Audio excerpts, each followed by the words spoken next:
Hi, I'm Trevor Steinbach. I portray Dr. Urbane G. Owen, and I'm with the Army of the Tennessee Field Hospital, and we're here at the Daniel Lady Farm in Gettysburg doing living history, talking to the public about medicine and medical issues during the time period. I'm actually doing a segment here on paperwork and what happened when people came into the field hospital like the Daniel Lady Barn.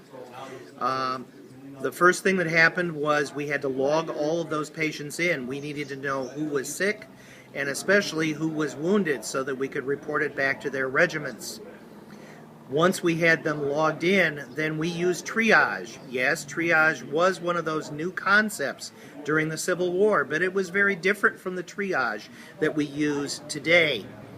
Those that were slightly wounded were treated first because they could go back out on the firing line.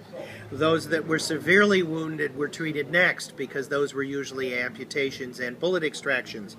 And those who were mortally wounded we kept comfortable because they were probably going to die anyway. The major killers during the Civil War were disease.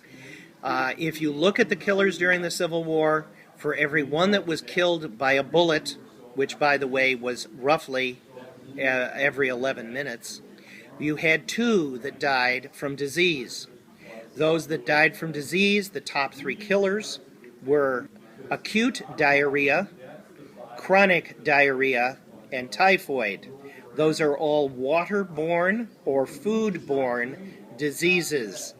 Unfortunately, if the men would have boiled the water that came out of the streams or made soup with their food where they actually boiled it and boiled the water that was in it, we would have had more men during the Civil War survive.